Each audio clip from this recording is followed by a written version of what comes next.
Rocking on. Okay, well. So, all right. Hello, everyone. Welcome back to After Hours at Blondie's, and we are joined by a very special guest today, Cameron St. Dennis. Hi guys, thank you guys so much for having me. And of course, Maze. Yeah, I've been put on the timeout seat, so. We had to do a little reorganization, and someone's a little upset about. It makes sense. But we're good. We're all in one place. I'm We're old. all I'm here. not good with change. Yeah. He looks fabulous, though. I need to figure out how I'm going to before- sit here that works. Here, maybe I'll go like this. Ooh. Is this a good way to do this? Yeah. Are you All right. comfortable? I can be, yeah. Okay. Yeah. All right. Sounds good. We're all just sitting like queens over here. I love it. Yeah. Thank you guys for having me. It's Yeah. awesome that we've all been kind of excited. working in the same industry and market for a while, and we've not actually ever got to sit. Mazen, I've talked to you often, plenty of nightclubs, but Yeah. I don't think we've ever actually sat and had a nice chat decent before. conversation. Yeah. We're gonna do it. Decent. A is the decent. key. Yeah. Keyword decent. We have a lot of conversations, Yeah. but not all of them are decent. You know what I mean? Well, this is an iconic step in our soon-to-be Podcasting global journey. dominant podcast. Yeah. Our first guest. Our first guest. Yeah. I'm excited. Yeah. So Usually it's I'm clothing, so I don't know. That's Yeah, awesome. yeah. Yeah. Here we go. Yeah. The opening act. Yeah, The the opening. role play for Yeah. Cam today. I'll be the sound 100%. check. Yeah. Absolutely. So I guess that's a really good place to start is music. Do you recall your first love, your first oh my gosh, this is it, this little piece of magic that I've been missing in my life, this music. What was that moment for you? I was kind of force fed it in a weird way because growing up with a promoter for mom in Los Angeles, an electronic underground music promoter too, it made me want to do that. So my first musical experiences were raves. And Which is Yeah. crazy for somebody young, right? Yeah, and not only Yeah. that, but a lot of people discover it through something else. They discover electronic music. I went and discovered other music outside of electronic music when I needed the break. But I would say the first time I really remember, so what I used to love to do is when my mom and all the uncles and friends and stuff like that, and all of her friends group. My mom had me super young at just 15. Oh, wow. So by the time she was 25, I was Running around, doing things, I was alert. Yeah. So at that point was probably her peak. Well, she's still crushing it, but that was probably her peak of when she was running events. So what I would do is I would wake up because the babysitter would put me to bed, and then the babysitter would leave when we were gone because that's what they did in the 90s. It was a different time. It was a different time. Yeah. I remember my mom telling me to go play in the traffic when I was being bad, and that to these days would be oh my god, Call somebody. Yeah. think about the children. But anyway, what I used to do is I would go through there'd always be extra record crates and stuff at my house, so I'd go pick out my favorite 10 records and lay them out on, and they'd come home and they'd be what the fuck are you doing awake? Sorry for cussing. You can cuss. Yeah, that's totally fine. Get to bed. I'm can I just please play the first record? Yeah. And Because you just spent all this time sorting and them I'm out. selecting all these tracks, and Yeah. it was that I was so involved with it, but I was so held back from it that when I was 15 years old, I went and pushed for my first gig at every bar, every restaurant, not bar, but pub. Knocking on doors. I was, and they finally gave me one, excuse me, at a pizza parlor, and that was the most iconic thing for a 15-year-old For kid. sure. Yeah. And I would on Friday nights, because kids could go there after school and have pizza and stuff like that.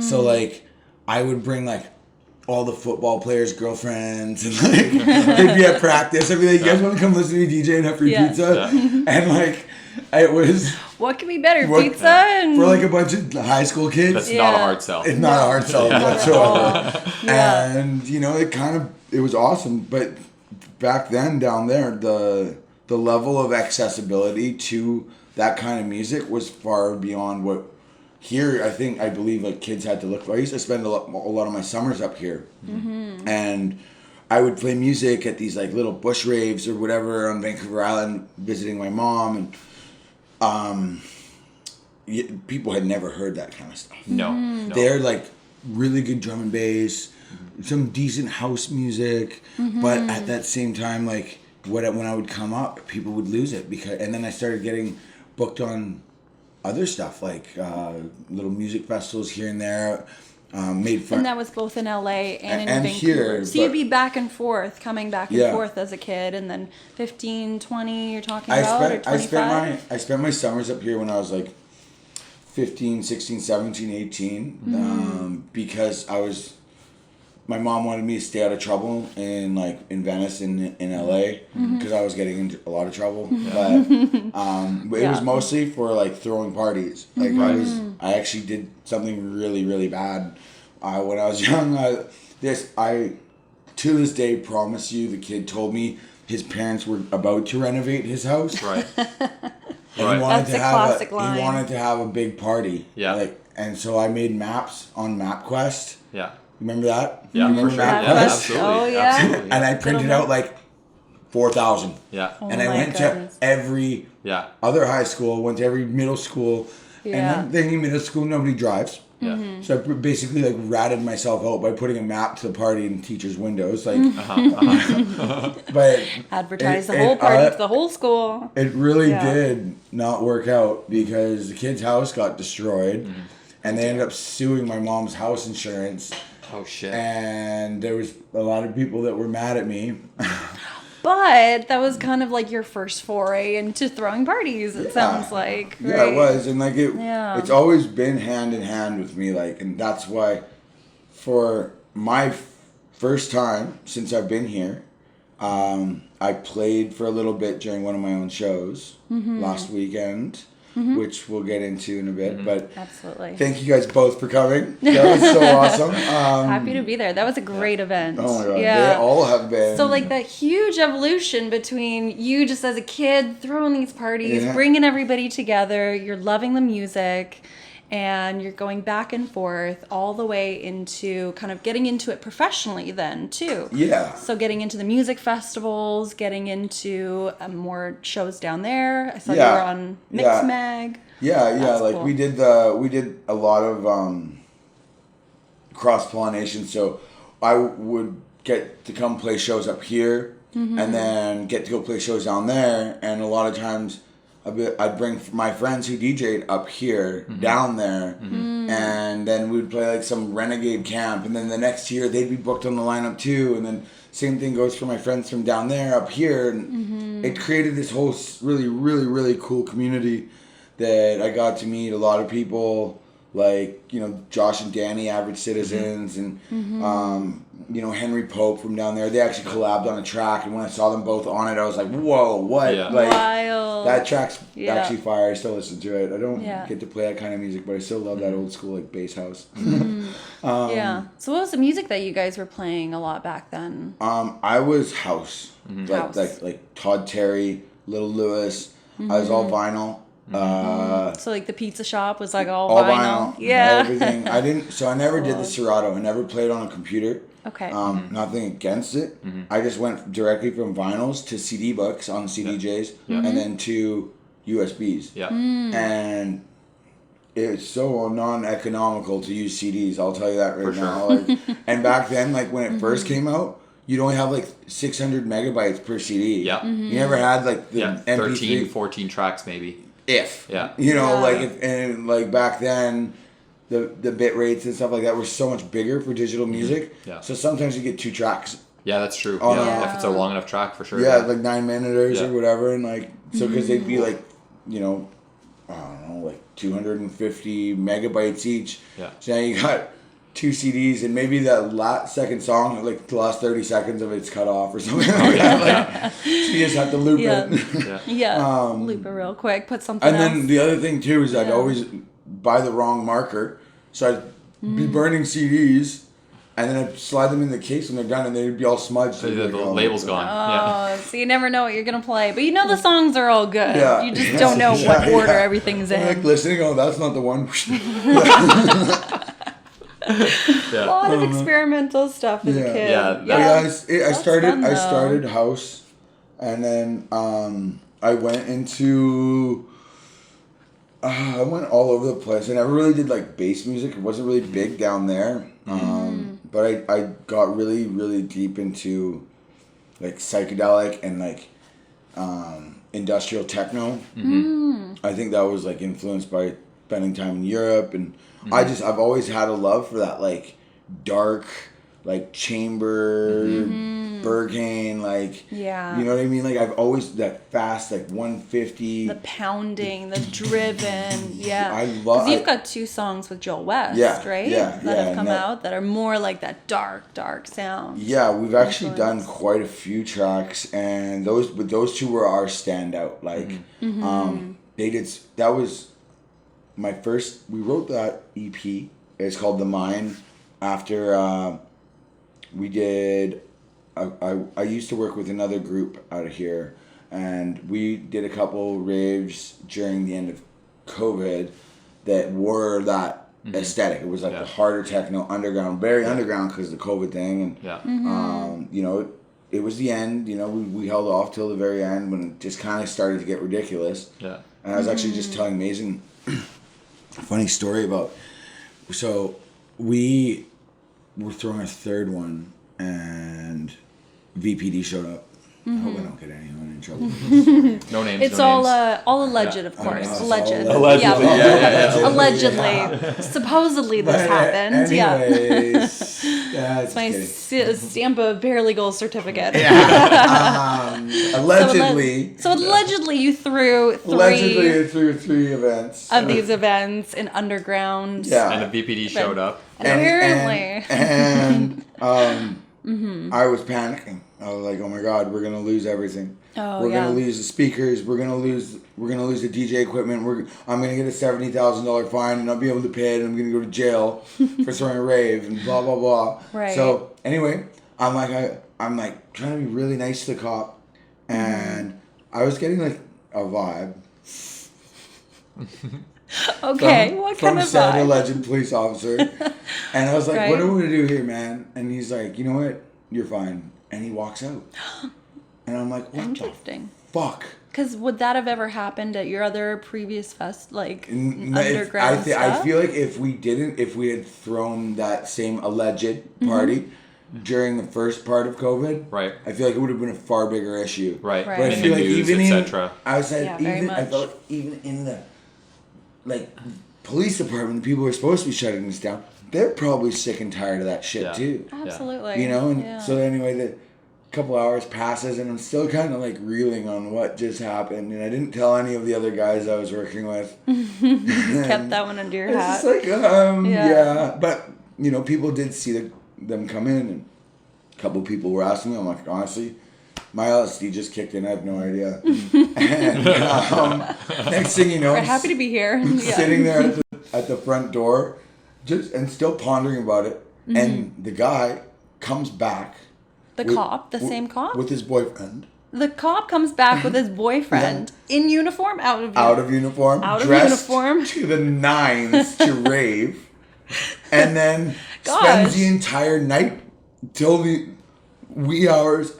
And now this wonderful alleged human has not missed one of my shows in Vancouver. That's amazing. It's like, and that's like the power of music. It is. It's the power of coming together. Universal language, universal religion. They want to enjoy experience together. That is why. Like that, that story in its own is why we do what we do, especially in the underground. Like, though there's been quite. I had another wonderful thing happen with a woman who brought me a gift at another festival that she saw me from the year before. That I played a set 2 weeks after her father passed away, and she came up to me and told me that it was the first time she's been able to feel free. Like, that's beautiful. I bawled my eyes out on the spot. I got on my knees. I'm like, "I'm so sorry." And she's like, no, thank you. Yeah. But then I played Atlas Camp, and she was waiting there for me, and she gave me the most beautiful, I don't know what it is. You look through it and like pixelates all the light and stuff. Almost like a prism or kaleidoscope. But she made it by hand. Oh, yeah. And she like fused the glass. Anyway, it's like That's one of the coolest gifts I've ever been given in my entire life. Yeah, nuts. Well, you're sharing your gift with her, and she's sharing her gift with you. You know, like that's just the human connection. And it's also the way that what we see in this nowadays. I feel like there's a lot of people doing all of this for just straight monetary gain when we used to do this shit for free and just hope that the cops didn't show up. Paper the neighborhood with your maps. Just littering, vandalism. Probably trespassing a couple times. But, but honestly, I'm just thankful to have been doing it this long and to see it being accepted into society. You know, especially in Vancouver, where the underground scene's been up until recently very stable. No fun city. Vancouver's been known for the no fun city. We've talked about this before. It's the most fun city. Right now it is. It's if you as long because I talk to a lot of people who come from out of town or who party all the time in Vancouver. They're like, oh, there's never any good music. I was like, well, where are you going? They're like, oh, you know, the clubs. I'm just like, you just have no idea what you're to look for. I mean, the underground still kind of feels like the best kept secret in Vancouver, you know. It's and I think you know, when we talk about what's happening, especially this year and somewhat the last year, is that it's coming. It's slowly being ushered into the spotlight. Above ground, I guess you could say. Yeah, and I feel like the cool thing is with Vancouver is that the people, because it's been so like held back from being popular normal, like cities like San Francisco or Montreal or Berlin or London, where it's highly encouraged and also most times funded by the city to be doing these things like Picnic Electronic or the Fold Club or any of these big things around the world, where it's made people in Vancouver and traveling to Vancouver have to kind of work to find it, which is like a very, very huge part of the underground. Yeah, of course. That's why it's underground. Yeah. That's why, So it's almost like a reward in that too. If they find it, they find the good party. You guys, they'll tell all their friends. You guys, you'll never guess what I found. It's very cool. That's what I love the most about what was happening during COVID all over the world with people. It went back to feeling like it was the old school days where you'd get a phone number on a piece of paper and you have to call it. And you get the address, and then you go to the address, and they come pick you up in a van with blacked out windows, they drive you around the city for 20 minutes, and they've got like 5 or 6 vans doing that. Next thing you know, you're walking into some like meat packing plant, and walking by like pigs and stuff like that, and next thing you know, you're in the Blade Rave. No doubt. Please tell me that's actually happening. No. Because that would be epic. Also, I want to go to that party. Let's make it happen. We should recreate it. That would be such a badass Halloween party. Like, that would be so sick. Fill all the sprinklers with like red dye. I don't know. Oh wow. My goodness. All right. Wow. It would have to be hard techno though. It would be You'd have to warn people. And everybody's wearing latex so it doesn't stain their clothes. Just like playing warning in advance. Playing Anime, everyone's happy, dancing, being covered in blood. Now sponsored by Balenciaga. Balenciaga's canceled right now. That's what I'm saying. Anyway, so moving on. Let's go back to those old techno days. Your first couple of gigs, you're getting things moving, you're getting things started, you're making your own. I saw that you were doing stuff with Mixmag, The Fold, Disco Dive, that sort of thing. Yeah. And going to Burning Man. So talk to me about that era of like getting connected in LA. Like, how were you making the connections that you were? Who were you reaching out to? Did you know where to find them? Did you know them? I wanted to be a part of it. So I tried my hardest to seek it out. So I'd go to big clubs and I'd be like, hey, can I just have all your flyers? And I'll go put them up around town. Like, and I'd do it so that I could get a gig, an opening gig. Like, that's all I wanted was just one opening gig. Yeah. The hustle. The real hustle. And I would take a bucket of Elmer's glue and a paintbrush and I'd go and paint flyers all over like windows. I'd paint everywhere and I'd get in trouble. I had this interview with the Music Matters or Rave Room podcast back a year ago. I told this story where I got in so much shit from one from one of the club owners because I went and like painted over a restaurant's window with it facing inwards so that everyone that was sitting inside the restaurant had to see the flyer. Yeah. I mean, advertising at its finest. You were straight up vandalism. Doing your job. But if one person shows up, it's all worth it. But the guy was like, you know, he was the one who ended up they kept calling me. He was the one that gave me my first gig. My first gig was actually at none other, like big actual gig, was at none other than the Roxbury nightclub on Ivar. Oh, wow. Which was like almost at the same-ish time that film came out. So really? It was like... It was late 90s or 2000s? Or 2002. Yeah. That was probably... Yeah.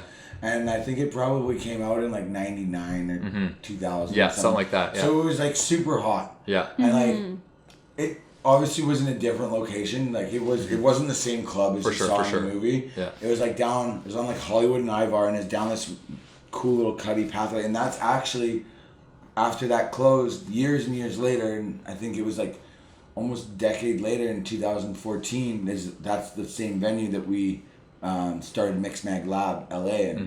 So cool. So it comes full circle. Getting your first gig at that, and then all of a sudden... Yeah, it was pretty special. Yeah, 20 years later. And like, having all that kind of opportunity, I feel like I was always, because I support everyone that I think is doing the most, or even trying the most. And it's done, I do it without expecting. Like, I try my best. Sometimes I'll bug my friends, like my buddy Kirash. I bug him all the time because I'm like, dude, just book me on all your shit because you book the coolest music. Like, I'll do whatever. I won't play for free. But I definitely have gotten to where I'm at. I feel in my own process by supporting those who support me and supporting those that are doing something in the community that is not just endearing, but just like putting something out there is one of the scariest things you can do. Throwing events has to be one of the most nerve-wracking and scary things you can do as someone who's typically not trained in any sort of business education, or a lot of these guys, and the ones that are doing it the best probably have zero education, to be honest. But it's because they put the time and effort in. Yeah, make the mistakes early and learn There's from a couple them. places downtown, you know, that these guys are running the underground in Vancouver, and it's time, care, and attention. It's focus, and it's curation for the city. Yeah, and that's the people that I want to support. I want to support the people that are. I'll support everyone. I don't care if you're the meanest person in the world. You're playing good tunes. I'm going to be right there front row. But at the same time, the funny thing is like having people I'm playing a show for on, say, a Friday night. My buddy will hit me up and be like, man, my show's really, really not doing well. I'll post and take a link in the flyer even on the show that I'm playing in the same market. And the promoter calls me like, what the fuck, man? You're promoting another show that you're not even playing? I'm like, if you ever called me and said the same thing, I'd do the same for you. Yeah. So like, stay mad, bro. Yeah. So you gave some really good examples of like how to actually support. Posting the links, telling people about it, showing up, being there. Do you have anything else that you're like, wow, this is the way I love to give support, or like those are kind of... I feel like not playing my own events has been... It's not like an ego thing for me. It's because I'm new to this market, and especially in Vancouver, and wherever we take RX or whatever we call it, wherever else we do it, I do not think that putting myself on a lineup that I'm curating is fair, because it takes away from someone else who's been paving the way or working their ass off in this market to give them... I don't typically like to play less than 2 hours.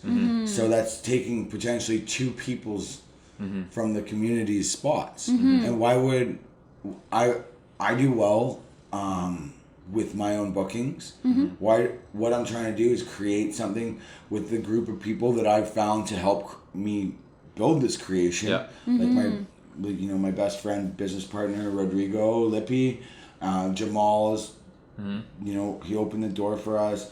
We've got Kenya. He's our liaison over at D6, and like these guys, they're so motivated. And then I have obviously the powerhouse duo. We got Bryn and Dom from Northern House. Shout out Northern House. Yeah, shout out Northern House. Please. Love those guys. You guys should check them out if you don't follow them already. We shout them out all the time. We're gonna have Bryn right on soon. here on Twitch. They are. Yeah. They are honestly, they're like angels. Angels, for honestly, sure. angels. Absolutely. And my whole crew, the level. I'm never happy when I'm throwing an event. I always see that it can be better. And this one, ironically, I did end up playing a couple tracks with one of the guys. Actually, two. Arish, right? With epic. Aryan, RTs from Toward the Highway. They're actually throwing a really cool event coming up with a bunch of local crushers. I think it's going to be at the Harbor Theater. But anyways, I was so proud of my team. I was so proud of myself. The whole staff at D6. We all, we threw 3 events this summer that, I don't know how we did it. We did no lineup. We never shared the lineup. Yeah. We did very minimal promotion. And for some reason, we were able to throw one of the best parties I've ever been to in my life, and I've been doing this for my whole life. Yeah, let's talk about RX. Let's because I know we've talked about RX Bunch. ad nauseum on this channel for sure. So Really? Certainly oh have. yeah, we talked Absolutely. about absolutely. Yeah. Oh my God. So let's. I know that you had inspiration from some events you were doing in the past. So. How did that conversation start? Did you meet Kenya? How did that conversation start to be D6 could potentially be a place to do this? Because location, right? That's a pretty good question. Okay, so one of our partners, Jamal, was a resident DJ there. I believe it was on House Studios. Yeah. And then we went to support Jamal on the Thursday night. We were all having dinner and, getting silly. As we do. As we do. And then we went outside. I went outside to have a cigarette, and my jaw hit the fucking floor. This is at D6 then. Because I had just been inside the bar, and I was like, oh, this is sick. The opening and closing secret bookcase bar and all. Yeah. This is amazing. Go outside to have a cigarette, and my jaw hit the fucking floor. Yeah. I was like... It's a beautiful location. There's shrubbery. It's outdoors. It's open air, and the stadium's right behind you. And then also the urban backdrop of downtown Vancouver was I sat back at my table, crossed my arms, and I had a server come over to me and she goes, "Is everything okay?" And I was absolutely fucking not. And she's like, "What?" I'm like, "I need to talk to a manager right fucking now." Oh, and she's okay. and I really apologize to Vanessa because you did great. You were a wonderful server, and I was. Yeah. Anyways, so the manager comes sprinting over and he goes, "Oh, what's going on? Are you okay?" I was like, "Can we take a walk, please? I've got something super important I need to ask you." We walk outside, and I'm like, "Why the fuck haven't I thrown a party here?" Now, did you know this manager? No, just not at all. Just straight up asked him that question. I was 7 Negronis deep. A little liquid courage in you. Hey, whatever gets the job done. Anyway, so he's like, "I don't know. You look kind of wild." Anyways, so I talked to Jamal. Jamal talked to Kenya. Kenya called a meeting with me and Jamal. I showed some margins from some previous parties. I made some moves before we went to that meeting. I had all the promotion done. I had the lineup done. I had the headliner booked. I had the speakers booked. I had everything. The whole party was just... All they had to say was yes. All they had to say was... I was like... They're like, "Okay, we need this." I'm like, "It's already done." Anyway, so Kenya got us into a boardroom meeting. And I was asked to come to the boardroom meeting by myself. And I knew it was going to be the VP of the whole casino. I knew it was going to be the GM. I knew it was going to be head of security. I knew it was going to be all these heavies for the resort. Right. So what did I do? I partied all night and brought Bryn, Dom, Jamal, Lippy, everyone. I brought my whole team. So we walked in. Yeah. Like deep. Yeah. You were prepared when we sat down. Yeah. Everything they asked me if I was going to be able to do, I already had done. And then I started asking them questions about their insurance coverage and their liabilities, and these guys were just like, what the hell is going on here? Like guy with tattoos all over his face and body. Like I think I wore an assholes live forever sweatsuit to the meeting. Like worn a couple of legends. And I don't know. I think it just because I was so confident that I needed to do an event there, and I was so confident in the team that almost by accident that we came together with it. Like the guys that work with RX and with me and everyone involved, like all the artists that we booked have been just amazing. Legends. Every single person that has played that event has delivered. So professional, absolutely, so on brand, to the max. Yeah, some of the best music I've heard, iconic, ever, and put together. Very much so. And that's the beautiful part about having the trust to do it is and especially from the community, because I never put out the lineup, so I think people are now coming for the music, but at first, I don't think they had any idea what they were walking into. Especially for the first couple ones. I heard RX Recovery. I go, okay, well, that's interesting. Oh, wait, Northern House is behind it? You're behind it? Yeah. Okay, I was like, I mean, as somebody in the know, as somebody you're in the know, you would have no confidence issues with what buzz is going to be played there. Absolutely not. You know. And I think that's what created the buzz. Yeah. Right? Well, I think, go ahead. I think that there was, first of all, on the first one, there was a bit of a mess up. Like, one of the artists that I was going to have as our secret guest ended up pulling another show at Detroit, or what's it called now? It's not Demph. It's in Detroit. Movement. So he ended up pulling a second party at Movement. Canceled on me. But that's the whole point of having a top secret lineup. Yeah. I found another person. I actually found Return of the Jaded, who was playing at Gorgamish the night before. That's right, yeah. And wow. Yeah. Like, he smashed his set. Yeah. People loved it. Yeah. And then the second one, we had Carson Solers. Yeah. And Carson is just such a showman and just an absolute beauty of selector and person. Yeah. And then for this last one, we had Matoda and Emi, who's I met Emi Iman at Atlas Camp. We knew each other through the house and through Gorg and all these things, but we actually sat down and got to really get to know each other. And I'm like, man, I want to have you on the RX thing. Like, his set, everyone played to their time, for their time, and so beautifully. And everyone got along. There was no conflicts in the DJs. There's no conflicts with the venue. There was no conflicts in the venue. Honestly, it felt like a house party vibe for sure. House party vibe. What do you equate that to? Like, you've obviously done so many of these things. You've seen everything go wrong. You've seen people clash. What do you think was kind of the standout difference in how you ran RX versus the older time? I think time. Logistics, huge. Yeah. Time in terms of time of experience. I think I'm now at a point, I'm 21 years. I started DJing at 15. I'm 36 years old. So I haven't been throwing parties the whole time, but I've been in it and observing this industry for 21 years of my life. And I think that I've got a good grasp on how I would expect things to go. And I'm still observing how people react, and especially in this market, is say in Calgary.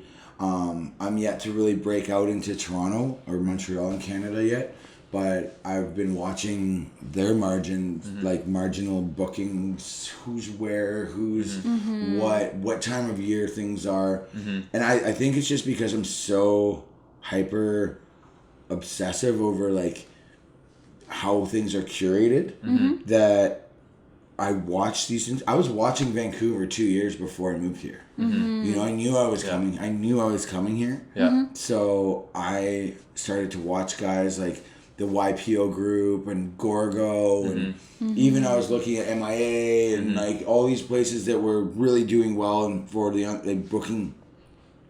I think I saw like back in the day. I think I saw like Nina Kravitz booked at MIA. Yeah. And what? Yeah, MIA brought in some heavy people. They brought in some really like, amazing talent. I threw a show there. It just wasn't the vibe.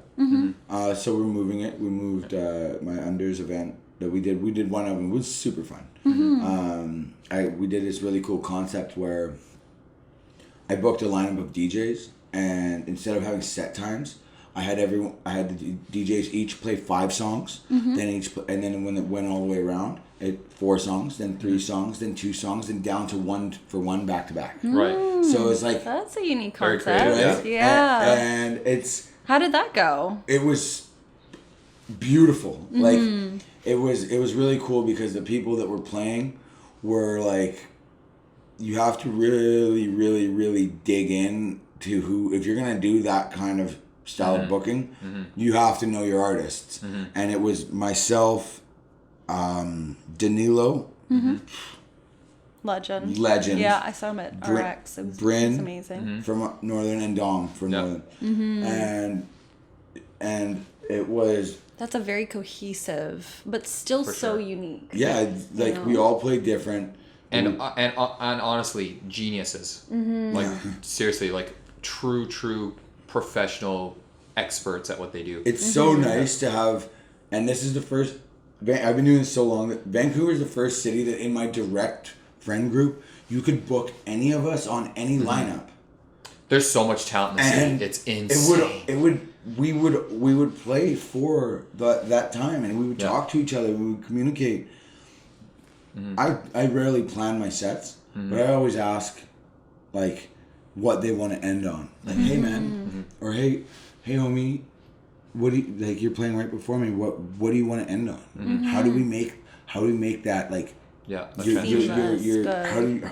we make that your stick of dynamite? Yeah. Like, play your absolute banger right before me, Yeah. and I'll play something softer so that I can build my way into my own banger. Yeah. You know, and it's never for me to I don't know. I don't want to steal the show ever. I want always to contribute. And that's a big thing that I've said in Vancouver is like people are getting mad that other people are using the same venue we did RX at, but I'm like, I'm not here to compete. I'm here to contribute. The fact that we now open that venue up to Vancouver is such a rewarding, huge, man, and like feeling for me.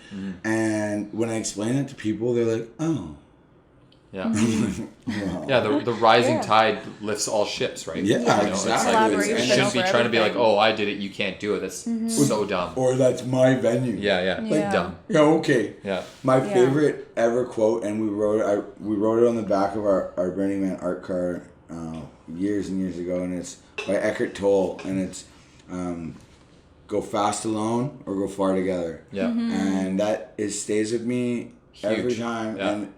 And every time I work in a new market or every time I'm working with a new group of people, I try to incorporate someone from every group. So like I'll try to have someone from, you know, the Initiative and Melindrix and you know, like all these up and coming collective, you know, underground artists. If we have representation from each one of them, then we're gonna get support from each one of their crowds, and that's what I wish to see in Vancouver. Anything. Is to start seeing these collaborations, because if you're bringing 80 people and the other person's bringing 90 people and this other guy's bringing 120, you're all paying $1,600 each for a venue. Why don't you guys put that together? Because now you have $5,000, $1,600 for marketing, $1,600 for artists and whatever, you know, like venue costs, and all it can be split, and the bottom end might be not as much immediately, but if you build a brand up, it will be Totally. Yeah. Because it'll all start to feed off each other. Yeah, definitely. But yeah, I actually wanted to ask you guys a question. Sure. So, what do you guys see as Vancouver's most strong point in where it's at in the music scene right now?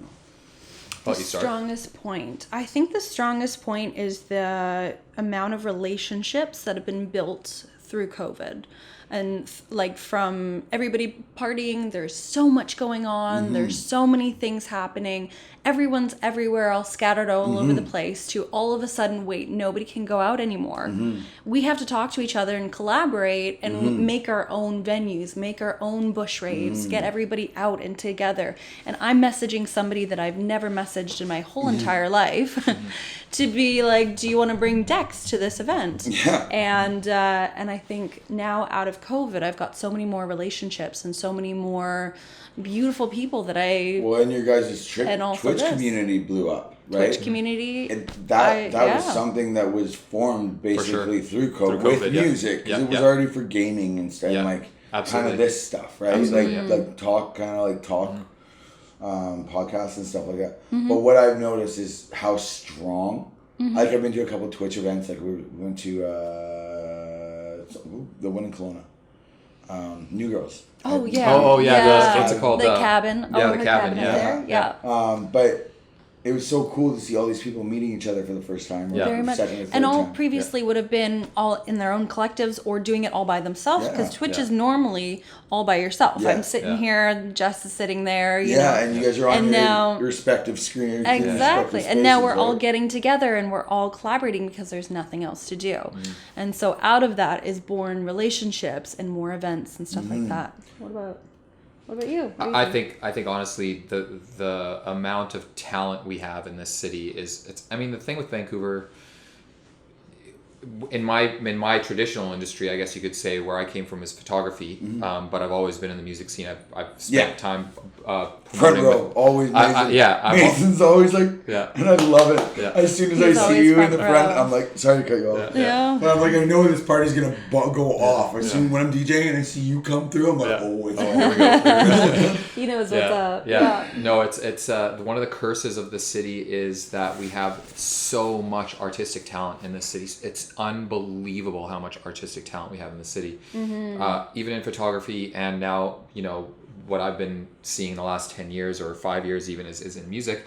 And the problem is that the city does so little to nurture it, you know what I mean? So it's like, for me, I feel almost ashamed when I see photographers, just coming from my perspective, that I've been in so long, who are so talented and they have to charge like $100 for a photo shoot or $150 for a photo shoot, or you see some of these amazing DJs, and they have to get booked at a venue to play for 3-4 hours and they get paid $150, and you're like, what the fuck, man? It's so ridiculous. But like, we have so much talent, and I think exactly what you were saying with shout outs to COVID, for fuck's sake. Forcing talented people to like, you know what? The world is shut off to us. We have to build it from the ground up. We do. And it really honestly, was a reset. And the strongest ones came out of it, and we're like, okay, now we can like let's talk to these venues that are struggling for money, might be willing to give do things that they're not normally going to do. Wouldn't have done before. Well, like the government actually like stepped up. We created a lot of like pretty cool grants. Like there's a couple to check out. There's like Music BC, Creative BC, Unison Fund. Like if you're a struggling artist and you need maybe some like artist development support, you can go on these guys' websites and they'll send you like $2,500 to help you with your rent, or like you can apply for it. You got to show a couple flyers and stuff like that you've been committed to this since before COVID, and or during COVID where it came up. But they are changing it around. Yes, I'm definitely, And to see things like the public disco guys, you guys are crushing it. I still want to play for you. Shout out. But like to see the acceptance in Vancouver of that kind of stuff happening, like the Winter Music Festival that happened last year down in front of the art gallery. What's happening with like. They had this really cool like Afro and Indo music festival that was happening down on the beach on like Second Beach, or where not Second Beach, is Sunset Beach, pardon. But just to see that they're allowing what's happening in Malcolm Bowl, what's happening, like all kind of starting to pop up all over the city. Even the fact that Vantech exists or vault exists, the fact that these places exist, they never would have existed 3 years ago. Pre-COVID, no, not at all. Yeah. There was one that I came here for one of the first times I went to. It was called Open Studios. Yeah, Open Studios, yeah. That was badass. Yeah. That was legendary place, yeah. I saw Francesca. Beaumont and Open Studios and anyway, go ahead, yeah. I saw Francesca Lombardo there and I'm such a big fan of her. Anyway, I fell in love with just Vancouver. And when I planned to move here, when I got here, I was in such almost disarray that there was not as much underground culture. Totally, yeah. And just with the potential of all the beaches, and I feel really Vancouver would clean up after themselves. You see that after the fireworks and stuff like that. But that's not our culture. That's not our culture. 100,000 people. Yeah. You know, the coolest thing is now, and I try to do it every time I go out. I'll be at the house, and at the end of the night, I'll just go around and start picking up water bottles and carrying stuff, and then someone will see me doing it, and then they'll start doing it. It's a trickle effect. And then I do it. I do it at Gorgamish. I do it did it at I was throwing a party at our ex last week, and I was out there picking up bottles and carrying them, and people were like, "What the fuck are you doing?" I actually had a girl I picked up a cigarette butt off the floor and threw it out. She's like, "What are you gonna do with that?" Put it in the trash. Why? Yeah. Need a hug. Kindness goes very, very far, and people really underestimate that. Well, that's the thing with rave culture, and we've talked about this before with festivals. Is that it's with music, and music festivals as a location to represent this. It's the great equalizer. You know, you go into this forest and you dress up like a fairy tale. And you go and listen to this music, and the person right next to you, you don't know if they're a lawyer, a doctor, a CEO, or a garbage man, or anything, and they're the same level as you, you know what I mean? That is the best. Yeah. And that's why, things that have, and I'm not knocking any events that have multi-stages and stuff like that, but when you're doing an event with, 300, 500 people, if you do just the one stage, you force people... Yeah.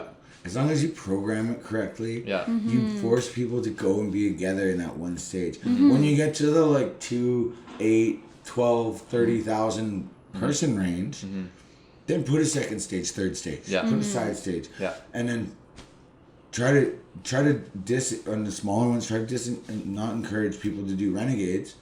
Because maybe do a little side stage where we can have open decks and stuff like that. Because when people start doing at those smaller scale events, they start doing the renegade stages, and they have someone crushing it.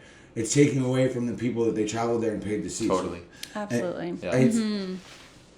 Not saying I didn't ever throw me a badass renegade stage at some festivals, but but the intention is there, to bring everybody together for a collective experience. Put it all on, have everybody there and listening.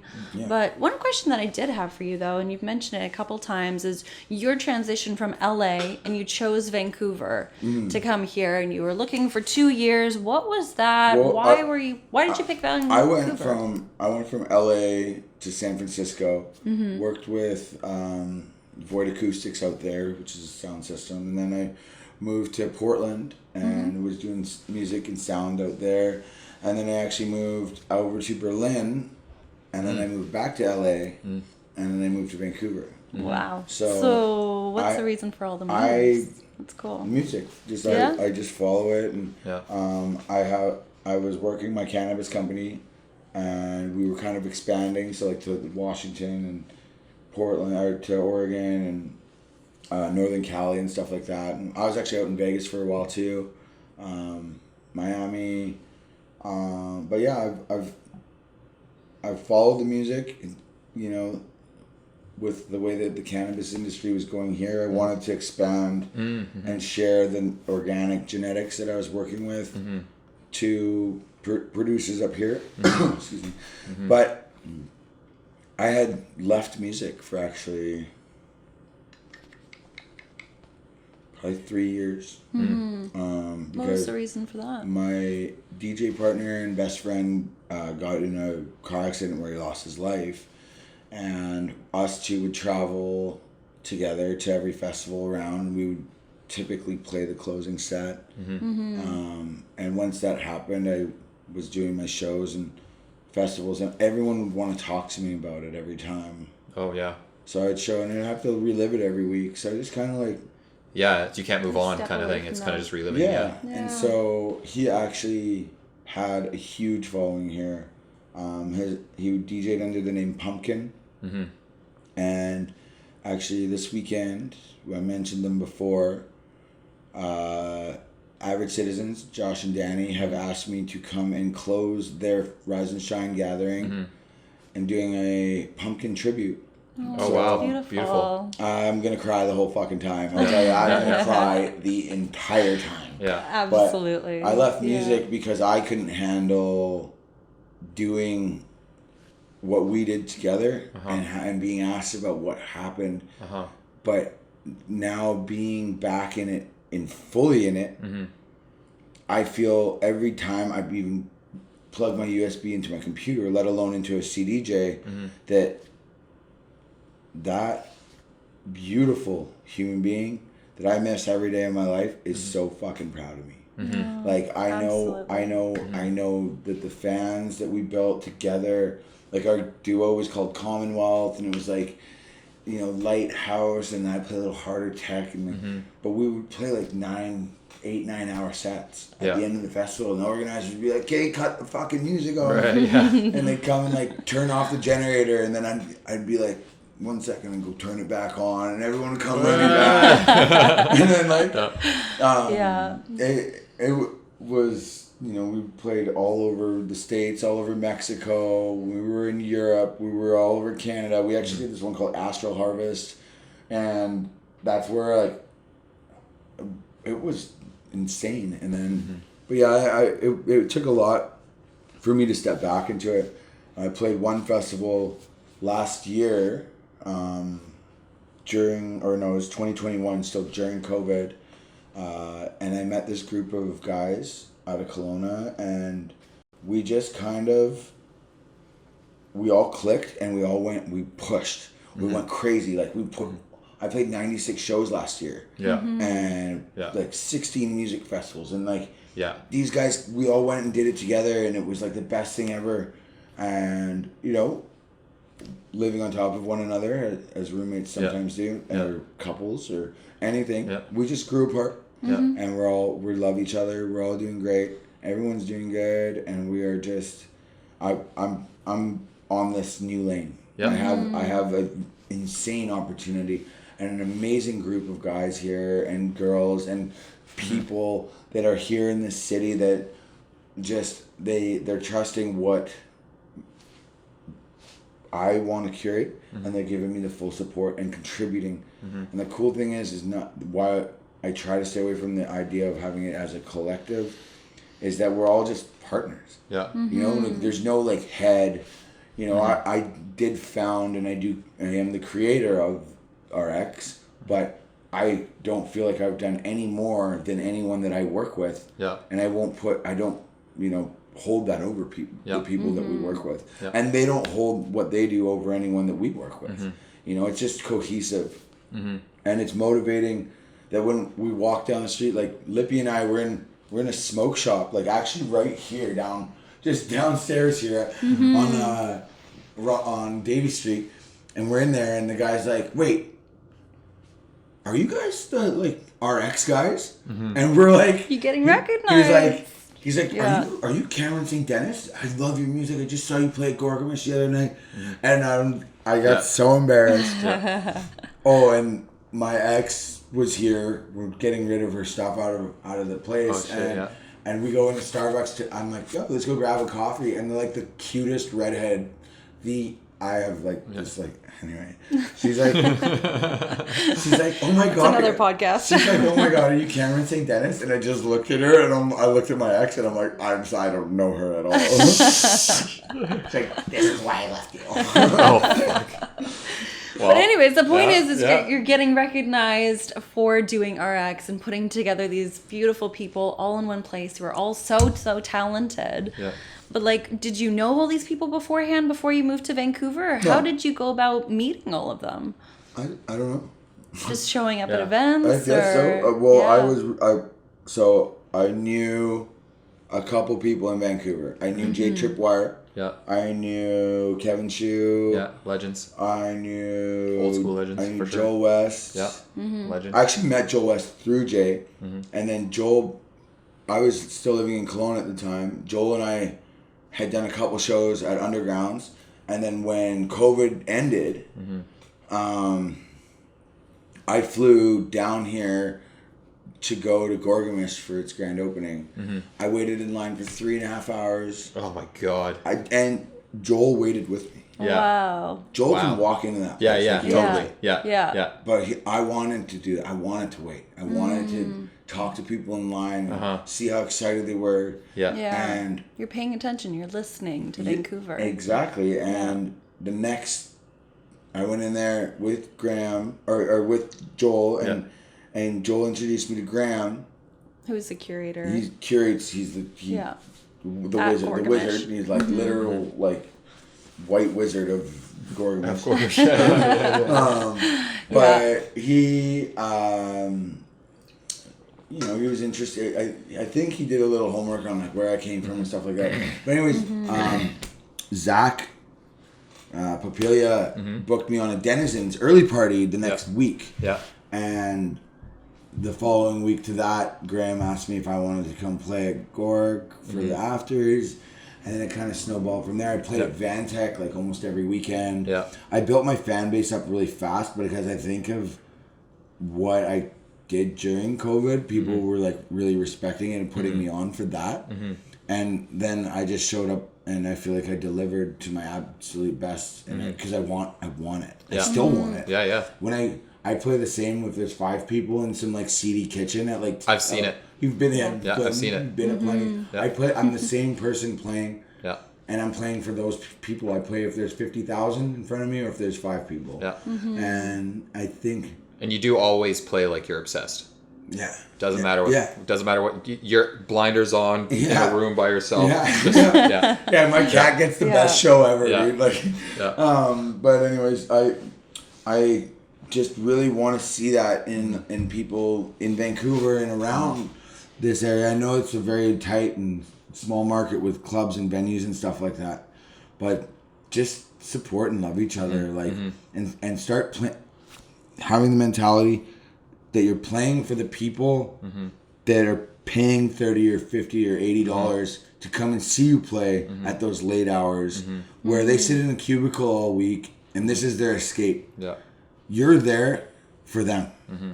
Until you're not there for them, you should always be there for them. Yeah. But until like you're, Avicii or something, you can't really connect with the people the same when you get to that level. Yeah. But until you're at that level, you should always be playing for the people that pay tickets. And that's just my personal opinion. Yeah. But I feel like if more people did that, I feel like there would be, I think, a little less friction, which there's not much of in the city, but I feel like people would really just enjoy themselves a little more rather than making it stressful. Because I know people stress out about bookings and exposure and payments and all these things, but if you start, playing for the room and playing for the people who booked you and people who are there on the dance floor, I promise you you'll get more. You know what I mean? As much as you put into it, you'll get more amount. Yeah, and it's doing it without expectation that is the most rewarding. Because if you go and support someone and you sell 50 tickets for someone's struggling event and you don't ask to play because of it, you're gonna, when you see them do well, you should feel good. Some people be like, well, you could, but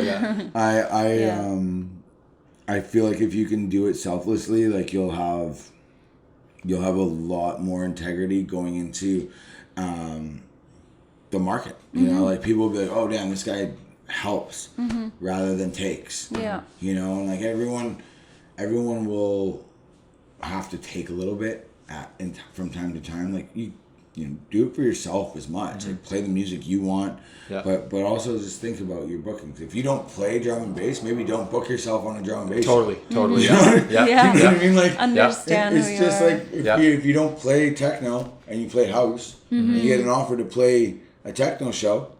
Be like, maybe I could do a back-to-back with someone who does play techno, and I'll get to showcase some of my talents too. So why don't you think about booking this guy? I'll see if he'll do it for the same rate you offer. You're sharing the spotlight with so many more, so much and more potential. And you're putting on someone that has, you know, that benefit library, here. Joel West. I love Joel Cottingham. I would not be in this position I am without you opening the door for me. And you're moving to Hungary, I think next week. I'm gonna come see you and bug the shit out of you over there too. Can't escape. I know he's watching right now. Is he nice? Shout out Joel. Shout out, legend. We're Legend gonna miss for you sure. so much, buddy. Yeah, for sure. Absolutely. Did you guys? What do you guys think? Like, what do you guys think of the summer? Like, did you guys go to many festivals? Did you stay in the city a lot? I feel like a lot of people just stayed in the city. Yeah. So I'll chime in here because I have strong opinions about this. So I feel like last year and many years before that, we had so many things going on, tons of raves, tons of festivals. I would even argue maybe too many festivals. Like you said, you played like 16 weekends in a row or something. They weren't actually like festivals. Yeah. Majority were straight up dirt raves. Which is great. Love the dirt renegade raves. of the renegades. But this year, you know, I had because July is the big month for this stuff, and I had two weddings. I had two weddings in two key weekends in July, so that kind of not ruined, but it totally sidetracked my summer. You can say ruined. Your clients won't mind. Yeah. but it was these were like friends, like these were like close friends, and But anyway, they the thing is though is that we had the big ones, Shambhala and Base Coast. Everybody knows those ones, but it was like, you know, a lot of the ones that were smaller, like Prophecy, where'd that go? You know, Alien Abduction, where'd that go? Where'd all these other ones go? These little guys that, you know, and I would see them pop up and then get rescheduled or disappear or like or fart in the wind, like something happened that maybe they didn't show up, and then or like the promotions weren't really pushed as much as they could have and I been, think the excitement really wasn't there for a lot of festivals. And then I'll close up real quick, and then August hit and kind of ruined everything else. If there was anything happening in August, the fires just screwed it up. So you know, too bad for that. But I personally felt like I was festivaled out last year, and it carried over into this year. And I think a lot of people kind of felt the same way. Because there was so much going on, and also the big ones were back too. Base Coast and Shambhala. The big ones were back, and they sold very well, and they were. I kept calling the first year after COVID a giant tidal wave. Yes. Because everyone is so held in, they had to all like sit inside and do all this. So like everyone wanted to be out. Yeah. And not only that, but everyone wanted to be the one doing something of substance. Yeah. They wanted their name on the door. Substance. Take that any way you'd like. Allegedly. Our favorite word around here. But the wave definitely crashed, and there was a lot of things that happened in 2022 that I think were learning curves for a lot of people. Couldn't agree more. I think there was separations in a lot of collectives because of maybe mismanagement or, you know, maybe they did too much with too little, and they should have maybe banked for a year and saw how everyone else did. But I would love to see some of them come back as collaboratives. What those guys, consolidate a little. The guys at Thumptown and Altitude did is that is exactly the move. And those guys, I'll play for them every year. They the way that they treat their artists, the way that they're so professional with their approach, the way that they handled the fires, the way that they've just done everything. And for such a young group of guys and girls and people and just creatives, they're so cool on both sides. And both festivals, just to see them have the balls and humility to come together and share the event together. Yeah. Like that is so beautiful. It's great. And it was the location that they did it in is so love sick. That location. Love it. It's my favorite location. For a small, because they have like real showers. They have like showers are important. Clean campsites. Yeah. Defined campsites. Yeah. It's like if anyone knows what a KOA is, like a Camp of America. They have them set up all over America. Oh yeah. Yes. Really nice little spots, Yeah. and they're everywhere. That's what that felt like. I was at, and you know, there's fresh water that you can drink out of taps. Yeah. There's power outlets. Yeah. There's so it sounds like they're really putting time and effort into curating the beautiful location as well as a great lineup. And you thank mentioned God it didn't burn down. Oh, Yeah. Thank God. Thank God, yeah, because that I mean that's such a beautiful place, and so much forest, and the rivers and the mountains and all that stuff. It's just like that location is. I would love to do a party there one day. Love to do it. It would be cool for them. Yeah. It would be really, really cool. You know what would be cool is just to go out there for a weekend with Totally. like Yeah, just go group of homies. Yeah. You know what I mean? 100%. Get like 4 or 5 RVs Yeah. and like a bunch of tents and Yeah. just a little Play some sound music. setup. Yeah. Play some Get music. ready. Yeah. And I doubt it's very busy. Yeah. You know, Totally. year round. Yeah. So I'm Definitely. not taking away anything from you guys. No. We're just getting adding. inspired. We're Getting we're inspired. adding everything. Getting inspired. Yeah. Collective, putting everybody together, treating everybody professionally. Yeah. And like all those guys, like Storm Clouds and Sophie, and they're so apologetic about the fires, and I'm like, dude, like I just lost my house to a fire. Yeah. So Yeah. I feel you. Yeah. Exactly. Like you think I want to you think I want to go anywhere near that? Like Yeah. So 100%. Yeah. I'm not in a position that I would feel right going to play a music festival if there was a fire, like endangering people or Yeah. community. It's not worth it. No, you I can't do feel it. like I'd probably lose another house to a fire if I did it. Yeah. Karma wise, yeah. Yeah. So like that kind of thing is something that you'd love to see more of the future. What other kind of like holes in Vancouver industry that I'm sure you have a ton of ideas of what you want to do next for either the RX brand or the next evolution of it? Yeah, I mean, I think that well, eventually, so next year there's I'm announcing a couple other event series. We've actually got one that's starting in Whistler this winter. I've actually got one starting on the 22nd of this month. It's at the Harbor Theater. It's called Theater House. And it's HAUS at the end. And then up in Whistler, we're doing the first and third Saturdays up there. And it's going to be called MTN House, like Mountain House.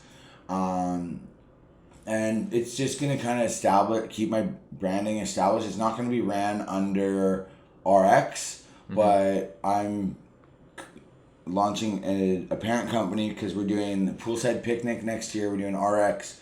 We're doing Mountain House this winter. And then we have the Theater House, which will run probably all the way through as well. So we're going to put all those under a parent company. I won't say the name just because we haven't got our copywriting done yet, so I don't want anyone to get it.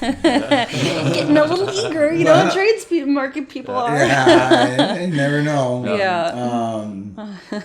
But as far as holes in Vancouver, I don't see many. I see younger market. What I really see, the biggest hole that I see and the biggest gap that I see is the gap that was between the people that were doing a lot pre-COVID. So like the people who have been here for 20 years, 25 years, I feel like because it was so cliquey and such a small market with such limited venues, that there was a little bit of gatekeeping going on with the younger generation. And then nobody really took the reins. And then with COVID, everything closed.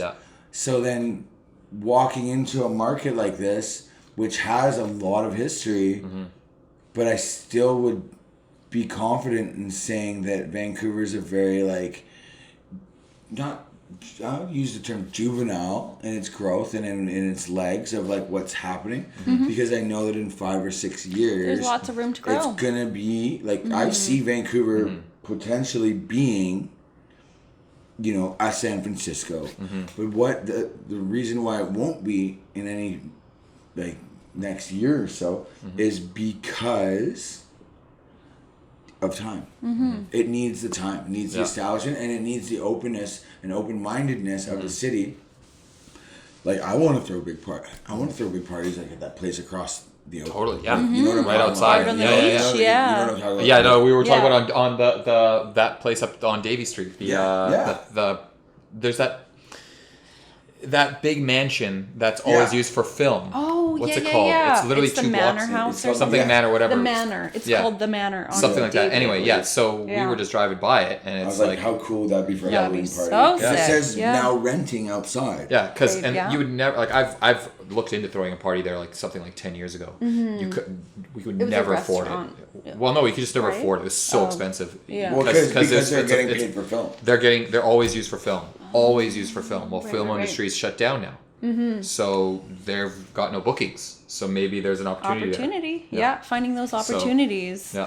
You know, in Yeah. Jump on it. different, Yeah. I'll be in underground. Brazil while you're sad and cold. Yeah. Yeah. So were these the mountain, the So we're doing I'm actually what are those? What kind of sounds are people going to look forward to hearing? I'm gonna keep all of my events kind of within the same. Like, I'm not gonna just go and start throwing drum and bass events. Yeah. Because I have my homies out here that I support and love, and I attend, and I love drum and bass. Yeah. But I'm gonna stick to the aesthetic and the sound and the direction. Yeah. There's more of like the organic indie dance, deep housey, but also a little more minimal, a little more deep tech. Yeah. I'm trying to stay away from like the really tech house stuff because I feel like it's very popular. It's very saturated too. It's very and it's saturated, yeah. and I love it. The good stuff that's coming out is so good. Like I played the Fisher fucking Bob Sinclair remix the other day, and I like got the crowd with the fader, got them all singing, and I dropped it when they said "open up your minds." If you notice on the video, so it's like I had everyone singing. And then when he gets to the vocal of like, open up your minds, and then drop it and then put it back in. Yeah. And like, it was just we like. were singing, everybody was there. Everyone was singing. At the same time, everybody loves it. And everyone, you see everyone in the front room like, oh, that's my favorite. Yeah. That is, and, you know, like I love that. I love that part of it. I love performing. But for me, that was the first time I played one of my own shows, and I felt a lot of love from it. Yeah. I don't think it won't become a regular. And you didn't even play it like you were back to backing. It wasn't even like Yeah, You weren't but put it even on the still, lineup. like, and that was, you know, it's the finale of the season. Yeah. The guys, every single DJ that was on that roster was like, "You're playing with me. You're playing with me. You're playing with me." Yeah. And I'm like, no. You guys are fine. Yeah. Anyway, I had Artis Aryan from Toward the Highway on the lineup doing back to back with one of the wildest, most brilliant musicians I've ever met in my life, Tiago de Renor. Yeah. I put those two together because I knew it would be perfect. Yeah. And I've done back to backs with both of them. I knew them together; they would be super cohesive and super just dialed. Yeah. The chemistry was there too. But we did just play. We all played Atlas Camp together. Yeah. A couple weeks ago. It was actually during Shambhala. And me and Artis played. It was 6 or 7 hours in the day, and we never repeated a single track. And because we play similar sounding music, I knew what he was gonna play. I knew he was gonna what to anticipate, and our communication wasn't even necessary. Yeah. He just look at what he was bringing in. And be like, oh, I got one. You're paying attention. And like it always worked. And so when he was like, "Hey, come and do like just play like 5 songs with me, bro," and I'm like, you know what? I'll do it. And we got it. The finale. Yeah, it was. Right? It was such an amazing feeling to actually play my own event. But will I continue to do it? No, I won't. I still stand by the fact that if you're as active as if you're just be the artist, so that you can be the artist or be the entrepreneur. Yeah. You Put know, your 100% you can do both in separately. Whatever exactly. And like when I'm throwing an event, and if I was DJing, even when I was there, I was like looking over at the tables, making sure they were okay. Yeah. Yeah. Looking at That is the door. thing when you are running a party, your brain's kind of you Everywhere. only get to enjoy it to a certain level because your mind is so like And I'm not trying to make sure sitting everything's here- going. I'm not sitting here saying that playing your own parties is any sort of mistake or pretentious or anything like that, because I'm not. I think that what it is it's a great opportunity, but like maybe just consider if you're gonna do it, put yourself on closing or opening. Yeah. Yeah. That's how I would do it too. Because in the sure. heat of the party, you're gonna need to be there unless Yeah. you have a full staff and you know everything's that you can trust taken too care as well. of. Such, yeah, like stage managers, all this stuff. Like just do one or the other, because you'll get more out of each one. Yeah. Absolutely. If you want to just party and DJ and do whatever, do that. And then 2 weeks later, I think there's a lot of opportunity for people to do that now. You know, when I was throwing parties 10 years ago, I was throwing parties because I hated all the parties here. Yeah. So I was throwing parties because I knew like if I didn't throw a party, there wasn't going to be a good party to go to. So that was the only reason I was throwing them. Now that there's so many, I literally have zero motivation to throw parties right now because there's a good one happening all the time. Very There's fair. people doing it. Yeah. So I'm like, why would I? Because I have so much. I know how much work goes into it. It's so much work. You know, so like respect to all you guys doing it. Like I get it. It's so much work. I mean, you can, if once you've done it for a while, you can ride a little bit of momentum, but like there's still so much logistical work, and you got to make sure everybody's happy and getting paid and everything's running on time and making it all it's a lot of work, and in the moment too, you're making sure everybody's fine, like the crowd. That should be your concern. Yeah, when you're throwing a party. and you can enjoy it, but you can't throw yourself into it because you're paying too much attention to everything else. Yeah, and I think you're the same like what curating you're the saying, experience. if you're DJing at a party that you're throwing, like are you able to really focus on your set, or are you kind of like, ooh, what if that's happening? What if there's a crisis? You know, and they need your attention. Yeah, or you're in the middle of your set. Like what are you gonna do? Transitioning. A fight or something or something. Something that needs your attention. Yeah, just something needs your attention. You're in the middle of the set. What are you just abandon them for 45 minutes and let them figure it out? Yeah. Or are you going to drop your set and give it to somebody else who's not expecting to play? Yeah. Like I get it. It's a smart way to do it. And also too, Yeah. it's also too. It has nothing to do like, especially people who are busy and touring. Yeah. You know what I mean? Like, it doesn't need to just be about like like that's what I want to see is people really, really, really in Vancouver is starting to realize how like lucky we all are to be in the position that we are right now. Because in 5-6 years, we're all of our friend groups, all of our communities, we are the ones that are setting the precedent for what is to come. Yeah. Very much We so. will be those old timers for Yeah. the road. I'm Yeah. already old as fucking dirt. So I'm like, old guys. Okay, well, next generation, you're And welcome. then, next generation, come on. Yeah. You can keep up. Let's If go, you can keep up, you can hang. That's right. You know, Exactly. and that's the thing. There's so much room. There's so much room. There's so much potential. There's so much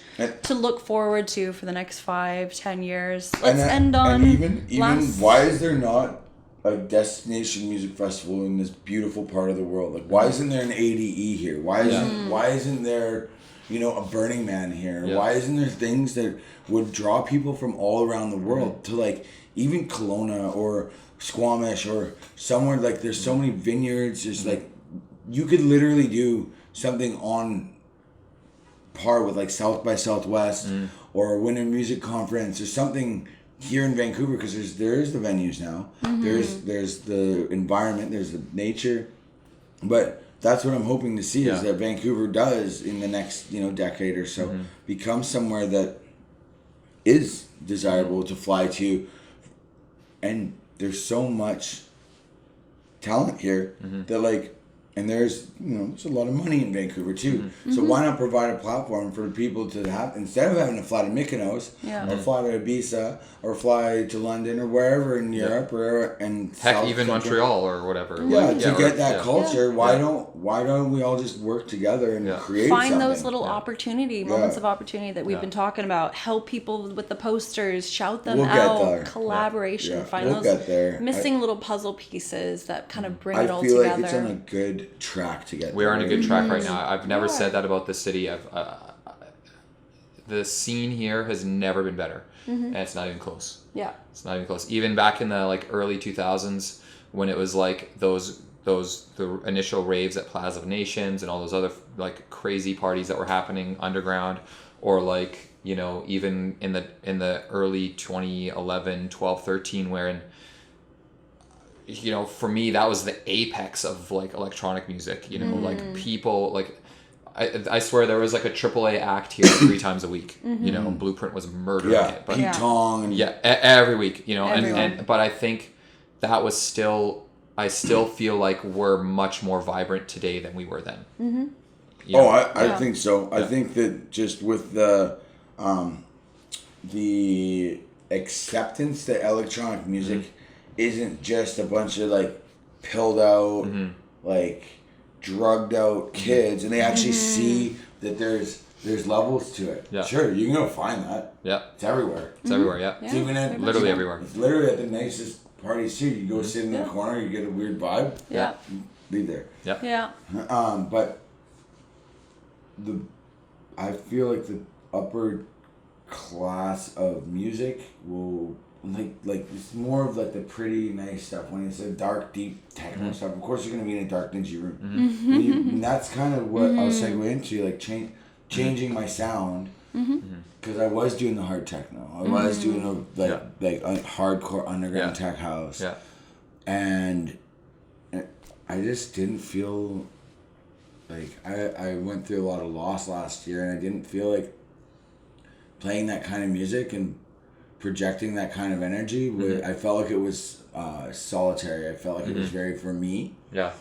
I felt that I needed to change something in my sound that was going to be more warm and loving, and I changed higher energy, higher vibration. Yeah, higher vibration. A little like more mellow, going from the 126, 128, 130 realm down into the 118, 114, 120 range. So we're really softening it down, like making groove to it. Yeah, giving people a different body experience. Yeah, so I had every like festival booked this year. I was at, you know, Saturday night, midnight, like main stage. And I just called them like, hey man, like, do you mind if I play like Sunday Sunrise? And they're like, what?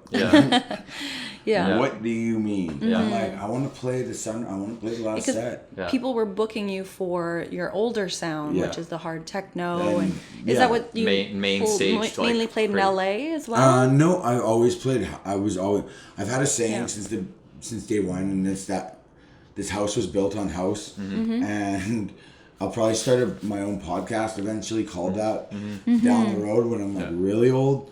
But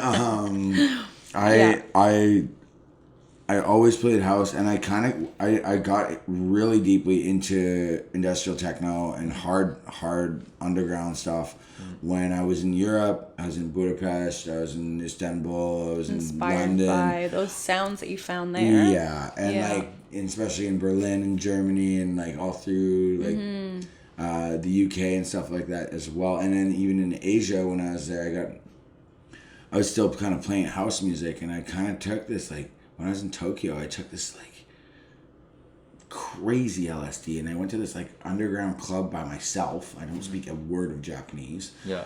And it was sounds like an adventure, though. It was an adventure, and I was all by myself. And that's when my the phone died. I had no idea where the fuck I was going. I was down this alley. Probably Can't shouldn't talk have to been anyone. down. Can't talk to anyone. Yeah. And then I remember, so it was like the graphic of the event was just like really cute. And like, you know those little like squishmallows that you can like flip inside? It kind of looked like one of those things. Yeah. Like a little octopus. Yeah.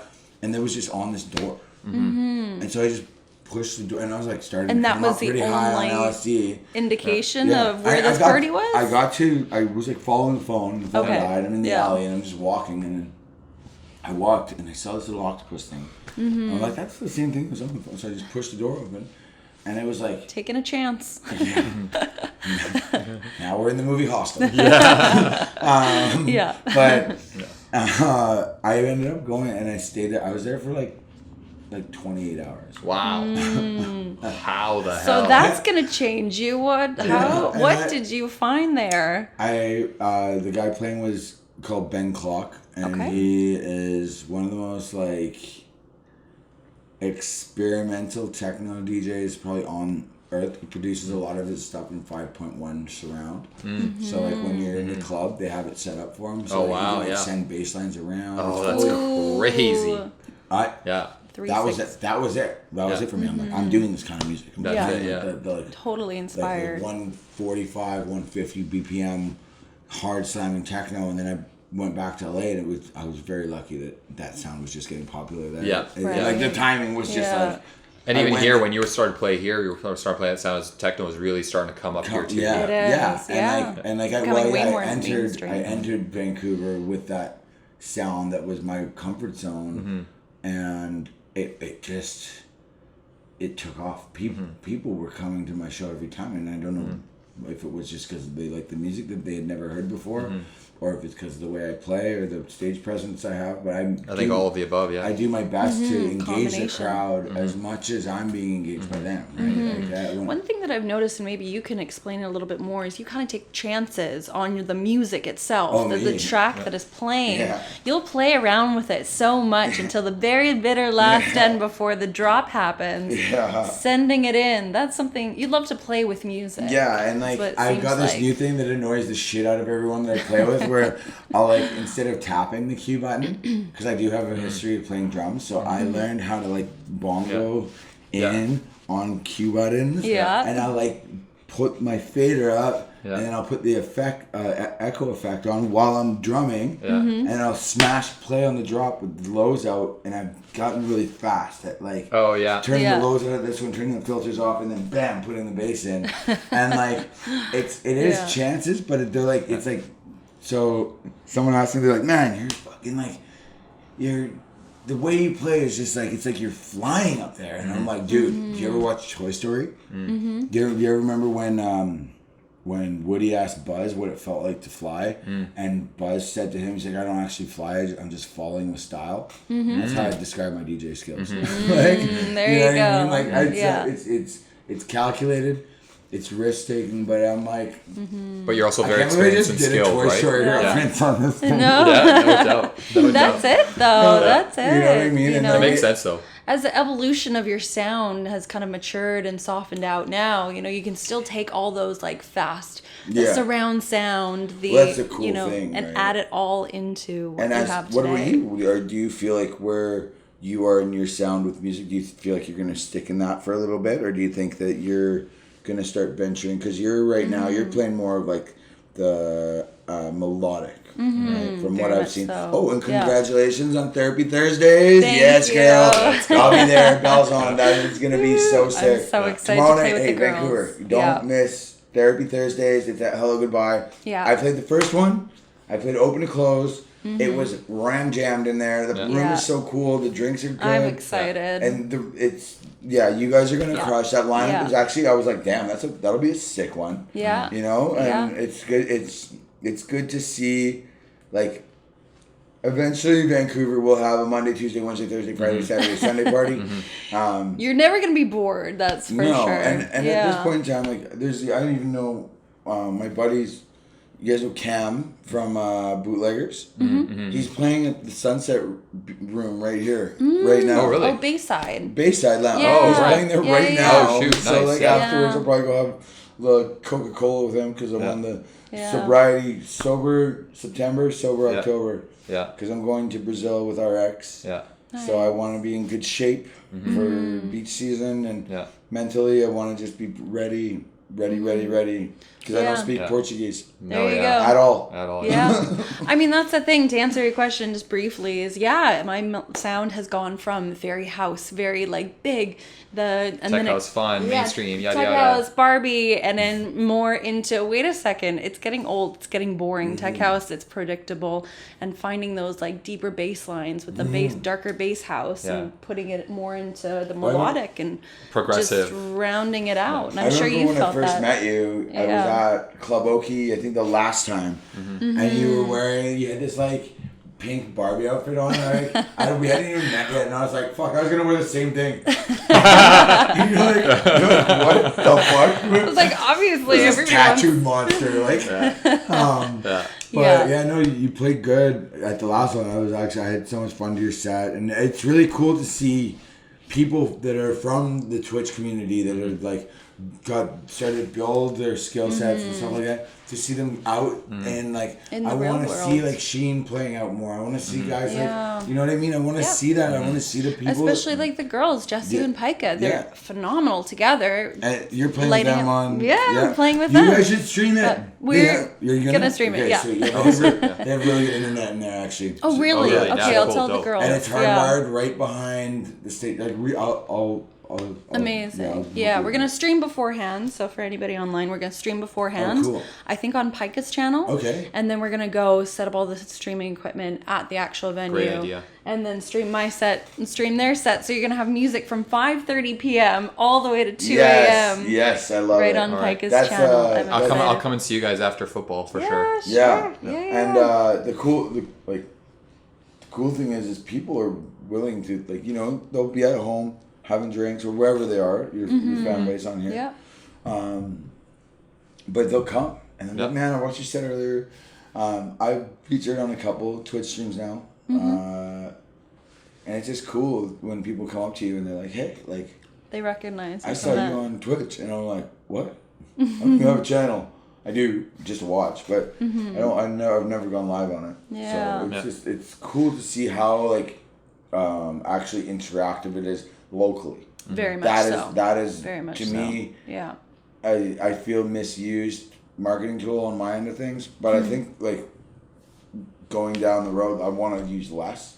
So we'll probably get down to just Instagram, like we've got the Snapchat and shit. I don't need that. I don't. Yeah. Just more.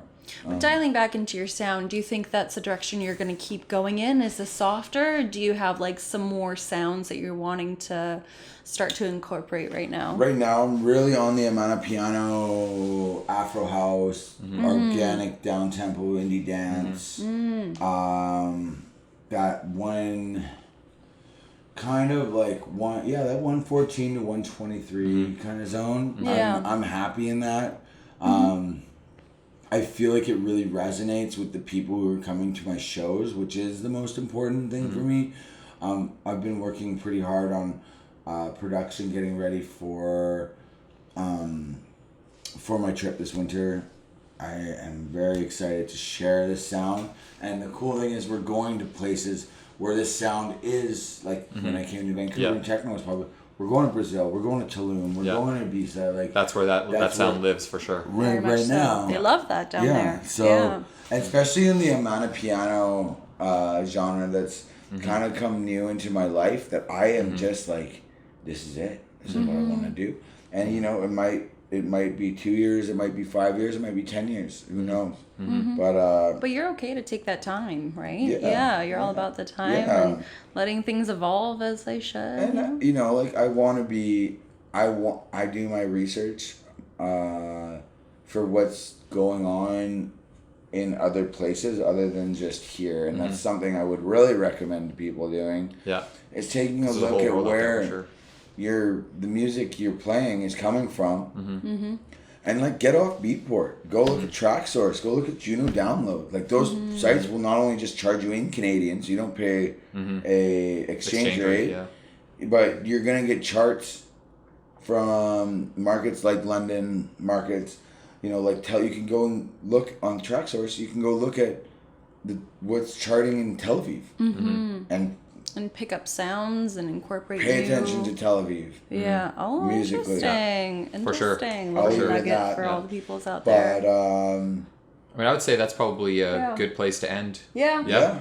Final thoughts. Amen.